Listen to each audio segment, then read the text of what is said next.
The contract sat on the mahogany desk between us, 3 pages that would trade my freedom for my father's life. I stared at the elegant script, my hands trembling as I held the pen. 1 year, the man across from me said, his voice a smooth baritone with a slight accent that made my pulse race for all the wrong reasons. 12 months as my wife, and your father's debt is cleared. He lives. You both walk away when it's over. I looked up at Santiago Reyes, the man they called the Cartel King of the Western Territories. He was younger than I expected, maybe 35, with dark eyes that missed nothing and the kind of devastating looks that belonged in movies, not drug empires. He wore an expensive suit like armor, every inch of him controlled and commanding. Why, I asked, my voice barely above a whisper. Why would you want this? You could have anyone. But I need you specifically, Miss Chen. He leaned back in his leather chair, studying me with an intensity that made me feel exposed. I need a wife who understands this is business, someone with no illusions about love or happy endings, someone who won't expect more than I can give. And what about what I expect? You expect to save your father's life. I expect a wife who will play her part convincingly for a year. We both get what we need. His eyes held mine. Those are the terms, sign or don't, but decide now.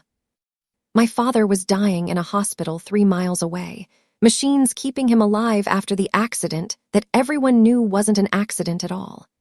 He'd borrowed money from the wrong people, made promises he couldn't keep, and now Santiago Reyes held his life in his hands. And mine too, apparently. I signed my name, Isabella Chen, in steady script that betrayed none of the terror thrumming through my veins. Santiago took the contract, countersigned it, and slid a ring box across the desk.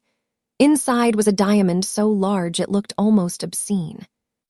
Welcome to the family, Isabella. We marry tomorrow. The wedding was small, private, and felt like a funeral. I wore a designer dress that cost more than my annual salary as a graphic designer, stood in a private chapel on Santiago's estate, and promised to love and honor a man I'd known for exactly 24 hours. Santiago's family filled the pews, brothers, cousins, and soldiers disguised as guests.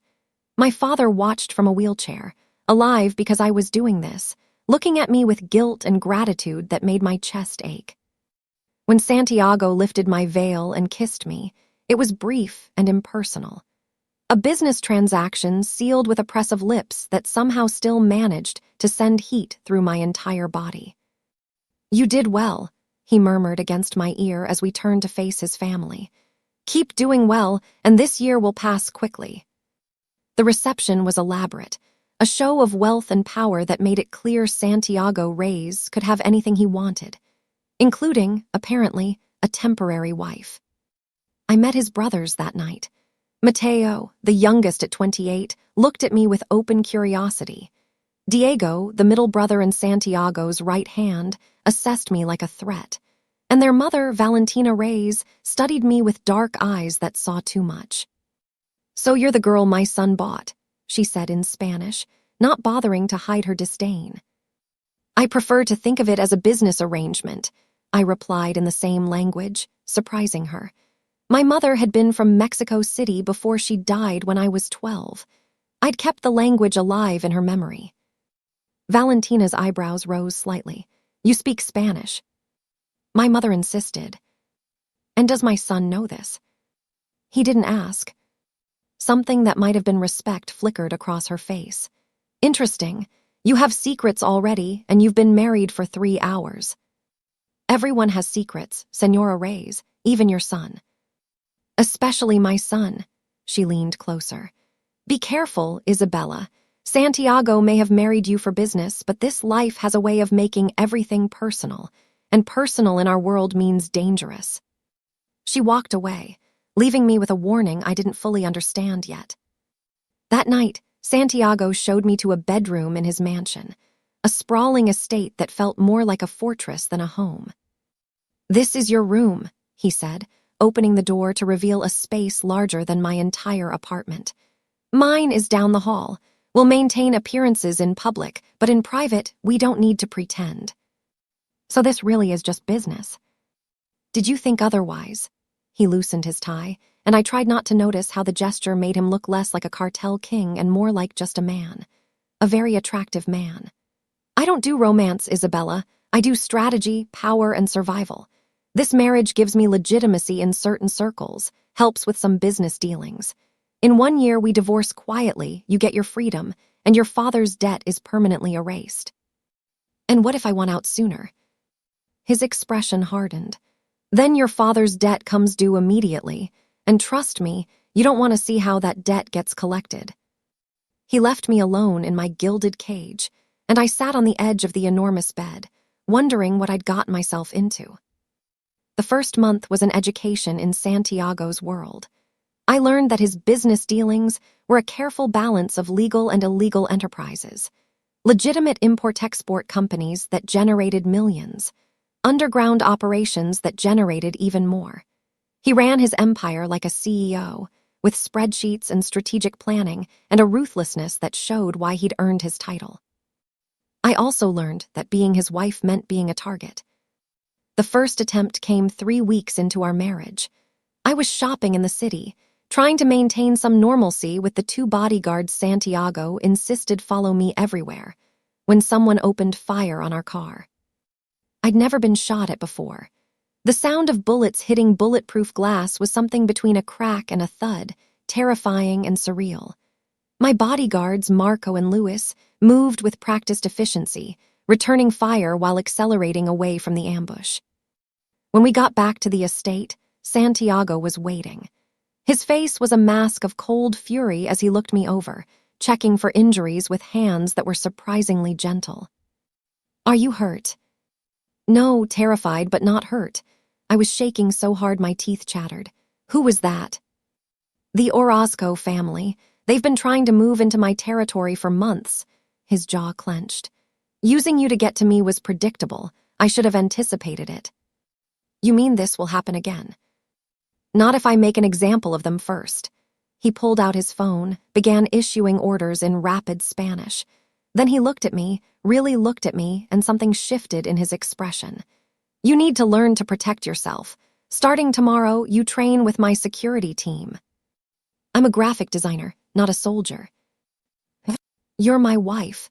That makes you a target. You need to be able to defend yourself when I'm not there." "This wasn't part of the contract." "The contract said you'd be my wife for 1 year. Being my wife means surviving people who want to hurt me by hurting you." He stepped closer, his voice dropping. "I won't let anything happen to you, Isabella, but you need to help me protect you." There was something in his eyes, genuine concern beneath the calculated control, as if I'd become more than just a business arrangement to him. Or maybe I was just seeing what I wanted to see. Training with Santiago's security team was brutal. They taught me to shoot, to fight, to think tactically. Diego ran the sessions with military precision, pushing me past limits I didn't know I had. "Again," he barked as I failed to disarm him for the 10th time. "I can't." Again, in this life, can't gets you killed. Santiago watched from the sidelines some days, his expression unreadable. Other days, he trained with me himself, and those sessions were the hardest. Not because he pushed me harder than Diego did, but because being that close to him, his hands correcting my grip on a weapon, his body demonstrating defensive moves, made my pulse race in ways that had nothing to do with fear. "You're getting better," he said one evening after I'd successfully defended against his attack. We were both breathing hard, close enough that I could see gold flecks in his dark eyes. "Another month and you might actually survive an encounter." "You sound almost impressed." "I am. Most people in your position would have fallen apart by now. You're adapting." "Do I have a choice?" "Everyone has choices, Isabella. You're choosing to survive." His hand came up, brushing a strand of hair from my face. The gesture was gentle, intimate, completely at odds with the dangerous man I knew him to be. "I'm starting to think I chose well when I chose you." The moment stretched between us, charged with possibility. Then Santiago stepped back, professional distance restored. "Get cleaned up. We have dinner with the Mendoza family tonight. They're potential allies, and I need you to be charming." Being Santiago's wife meant playing a role. At dinners and parties, I was the devoted spouse, touching his hand, laughing at his jokes, looking at him like he hung the moon. It was performance art, but somewhere along the way, the lines between performance and reality began to blur. I noticed things about him: how he took his coffee black but preferred tea late at night, how he supported 3 orphanages anonymously, how he checked on my father's medical care personally, making sure he had the best doctors despite our arrangement being purely business. "Why do you do it?" I asked one night after a particularly exhausting charity gala.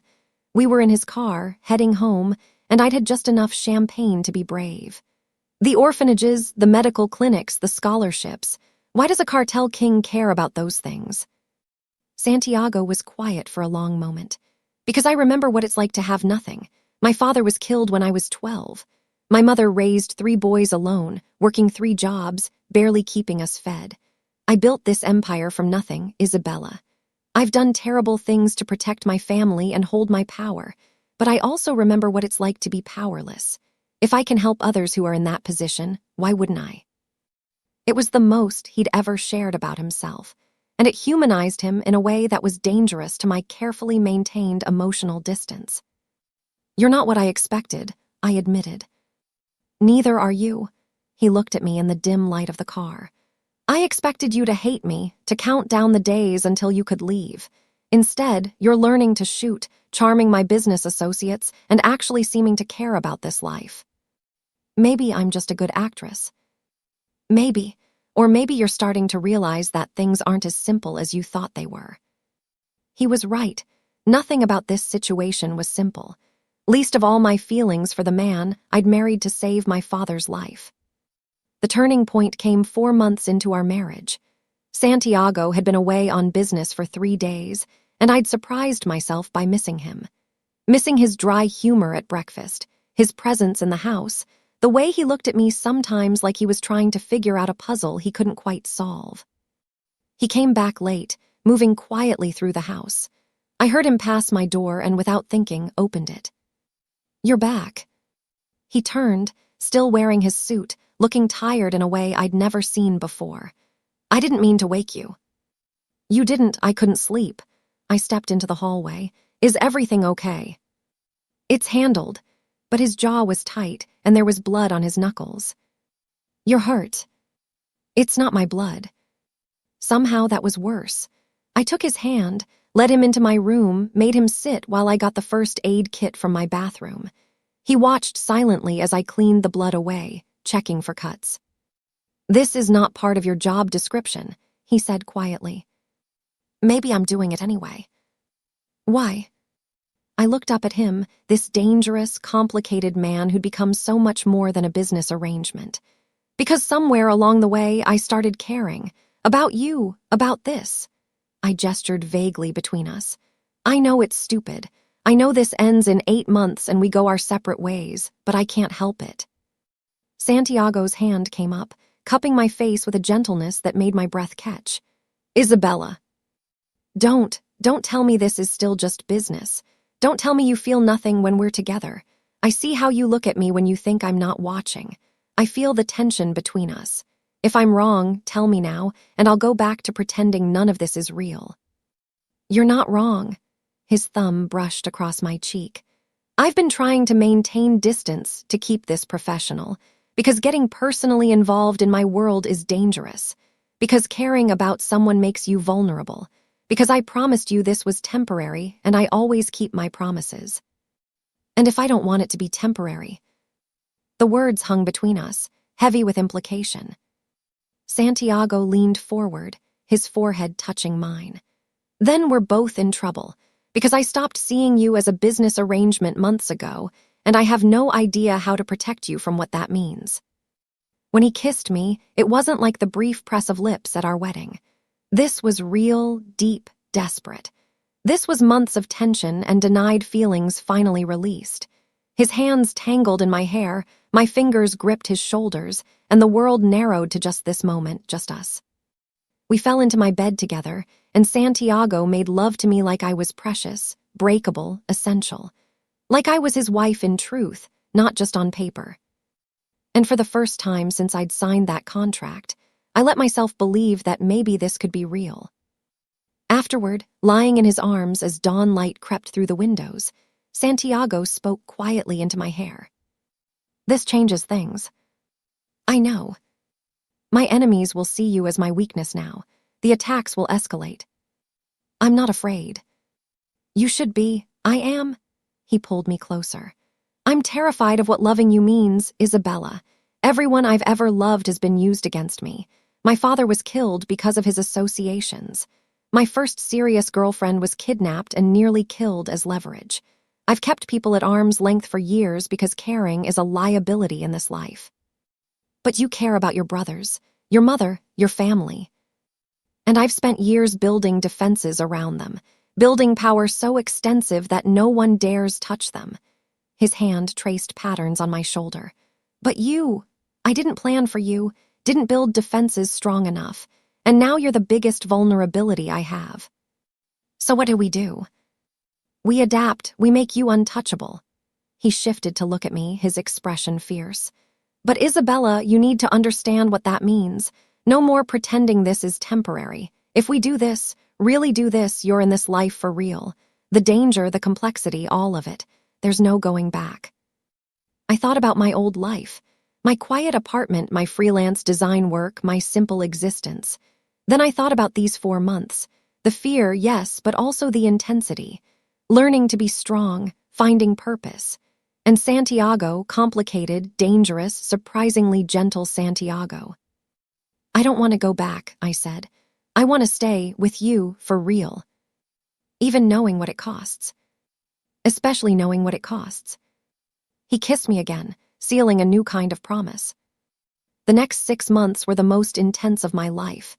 Santiago was true to his word. He made me untouchable. I had the best security team, the most advanced training, and his entire organization watching my back. But more than that, he made me his partner. Not just in name, but in practice. He taught me the business. The legitimate operations first, import-export, real estate, investments. Then, carefully, the underground elements. Not the violence or the darkest aspects, but the strategic elements. The alliances, the negotiations, the careful balance of power that kept his empire intact. "You have a mind for this," he said one evening as we reviewed expansion plans for the legitimate businesses. "You see patterns I miss." "I'm a designer. I'm trained to see patterns." "You're more than that. You're brilliant." He pulled me into his lap, nuzzling my neck. "And you're mine." "Possessive much?" "When it comes to you, absolutely." We were happy as two people could be when their relationship was built on a foundation of crime and danger. But we were also real. The contract had expired 3 months ago, but neither of us had mentioned it. I was his wife in every sense that mattered now. Then everything went wrong. It started with intelligence Diego brought to a family meeting. The Orozco family, the ones who'd first tried to kill me, had allied with 2 other cartels. They were planning something big, something designed to take down Santiago's empire permanently. "They're targeting the port operations," Diego explained, pointing to maps and surveillance photos. "If they can cut off our shipping routes, they can strangle our cash flow. But I think the port attack is a diversion. They're really after something else." "What else?" Santiago asked, his voice dangerously calm. "You, or more specifically, your family." Diego looked at me. "They know about Isabella, know she's not just a contract wife anymore. They're planning to use her to draw you out." My blood ran cold. This was exactly what Santiago had feared. "Then we move her," Mateo suggested. "Somewhere secure until this is resolved." "They'll just wait," Santiago said. "We can't hide forever." He looked at me, and I saw the fear he usually hid so well. "But I won't let them use you against me." "So use me with you," I said. Everyone turned to stare at me. "I'm serious. They think I'm your weakness, right? Use that, set a trap. Let them come for me, but on our terms with our preparation." "Absolutely not," Santiago said flatly. "Why not? I've been training for months. I can defend myself, and if we control the situation." I said no, Isabella. You don't get to make that decision alone. I'm not some helpless victim who needs protecting. I'm your wife, your partner. Let me help." We argued for hours. Santiago was immovable. He refused to put me in danger. But Diego and Mateo saw the strategic value in my plan. Eventually, reluctantly, Santiago agreed to a modified version. They would leak information about me attending a charity event at a hotel in the city. The Orozco family would see it as an opportunity, public place, lots of civilians, harder for Santiago to have heavy security without drawing attention. But the event would be a setup. The hotel would be filled with Santiago's people. The civilians would be trained operatives, and I would be armed, trained, and ready. "If anything goes wrong," Santiago said the night before the operation, holding me so tightly I could barely breathe. "If there's even a hint of real danger, you run. You get out, promise me." I promised to be smart, to be careful, to survive. I pulled back to look at him. "But I won't promise to run if you're in danger. That's not who we are. We protect each other." "You've made me weak, Isabella. You know that." "No, I've made you human. There's a difference." The event went exactly as planned. The Orozco family sent their people, a dozen armed men who thought they were walking into an easy ambush. Instead, they walked into a trap. Santiago's security team moved with precision, taking them down before they could reach me. But they'd underestimated one thing: the Orozco family's desperation. Their leader, Victor Orozco, had come himself, and he had a backup plan. "Everyone freeze," his voice cut through the chaos. I turned to see him holding a detonator. "One move and I blow this entire building." Santiago stepped forward, his hands visible and empty. "Victor, this doesn't have to end badly for everyone." "It already ended badly for me. You've destroyed my family's business, killed my brother, taken everything." His eyes were wild, desperate. "Now I'll take everything from you." His gaze locked on me. Everything happened in slow motion. Victor lunged for me, the detonator in one hand, a knife appearing in the other. Santiago shouted my name. Diego opened fire but couldn't get a clean shot. I did exactly what they'd trained me to do. I moved, ducked under Victor's arm, used his momentum against him, swept his legs. The knife clattered away. The detonator flew from his hand. And Santiago was there, tackling Victor to the ground, disarming him with brutal efficiency. "It's over," Santiago said, his voice deadly calm. "Your family is finished, Victor, you're finished." Security swarmed in, taking Victor into custody. The detonator was a fake. He'd been bluffing. The threat was neutralized. And I was standing in the middle of it all, shaking but alive, having just defended myself against a cartel leader. Santiago pulled me into his arms, his hands roaming over me, checking for injuries even though I was fine. "Never again," he said fiercely. "Never again will I let you be put in danger like that." "I'm okay, we're okay, and we won." I cupped his face, making him look at me. "We did this together, Santiago. That's what makes us strong." Later, after the adrenaline faded and we were back home safe, Santiago led me to his office. He pulled out a familiar document, our marriage contract. "I want to burn this," he said. "I want to erase the fact that we started as a business arrangement, that I bought your freedom, your father's life, your time. But we can't erase it. That's part of our story. A part I wish I could change."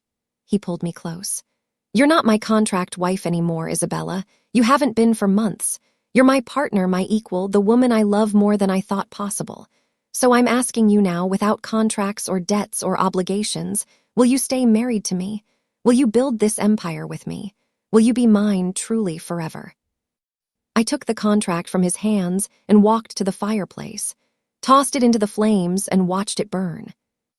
"I don't need a contract to tell me where I belong," I said, turning back to him. "I belong with you, not because you bought my time, but because you won my heart, not for 1 year, but for all the years we have." Even knowing what this life is, the danger, the complexity, the moral ambiguity. Especially knowing all that, because I've also seen your honor, your loyalty, your capacity for good. You're not just a cartel king, Santiago. You're a man who protects what he loves, who builds instead of just destroys, who gave me a choice when I had none left." He kissed me then, deep and claiming and full of promise. "I love you, Isabella Chen Reyes, my wife, my partner, my queen. I love you too, my Cartel King." 6 months later, I stood beside Santiago at a groundbreaking ceremony for a new medical clinic in the neighborhood where he'd grown up. We'd expanded the legitimate businesses, begun slowly transitioning away from the darker elements of his empire. It would take years, maybe decades, to go fully legitimate, but we were building something better together. "Your father looks proud," Santiago murmured, nodding to where my dad stood with his new wife. Yes, my father had found love in his recovery, married a nurse who'd cared for him. They were happy. He was healthy. The debt that had started this whole thing was long forgotten. "He is, but he's also terrified of you." "Good, he should be. He's the reason I have you, but he's also the reason you were in danger in the first place." That's very possessive and slightly concerning. I'm a Cartel King, me Amber. Possessive and concerning is part of the package. I laughed, leaning into him. Lucky for you, I like the package. All of it, even the terrifying parts. Especially the terrifying parts. They keep life interesting. Valentina Reyes approached us, her expression softer than it had been at our wedding. She'd grown to accept me over these months, even to care for me in her own way. "You've done well, Isabella," she said in Spanish. "My son is better with you in his life, softer, more human." "He was always human, Senora. I just helped him remember." She smiled, a rare thing. "Call me Valentina. You've earned the right." She glanced at Santiago. "And you, Mijo, you've finally learned what I always tried to teach you, that love isn't a weakness. It's the greatest strength we have." After she left, Santiago pulled me closer, his hand resting on my still flat stomach where our child grew, a development we'd only just confirmed, hadn't yet shared with anyone else. "A year ago, I made you a business proposition," he said quietly. "I offered you a contract, a temporary arrangement, a way to save your father. And I took it because I had no choice. But now I choose this every day. Choose you, choose us, choose this complicated, dangerous, beautiful life we're building." I turned in his arms, looking up at the man who'd become everything to me. "You were right, on our wedding night. You said everyone has choices. And you chose to survive." "No, I chose to live. There's a difference." I kissed him softly. "I chose to love a Cartel King and let him love me back. That's not survival, Santiago. That's the bravest thing I've ever done." Braver than facing armed gunmen. So much braver, because bullets can only kill you once.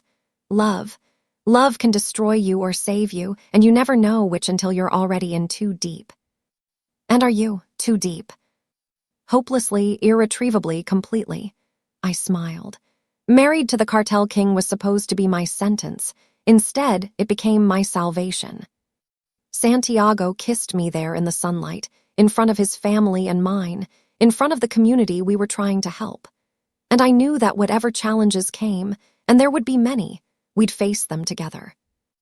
I'd married the Cartel King to save my father, but in saving him, I'd somehow saved myself, found strength I didn't know I had, found purpose in the most unlikely place, found love with a man who was everything I shouldn't want but everything I needed. This wasn't the life I'd planned, but it was the life I'd chosen. And I wouldn't change a single thing. Thank you for joining me for Married to the Cartel King. If you enjoyed this story, please don't forget to hit that like button and subscribe for more thrilling romance stories. Your comments mean the world to me. Let me know what you thought and what kind of stories you'd like to see next. Until next time, keep reading and stay mysterious.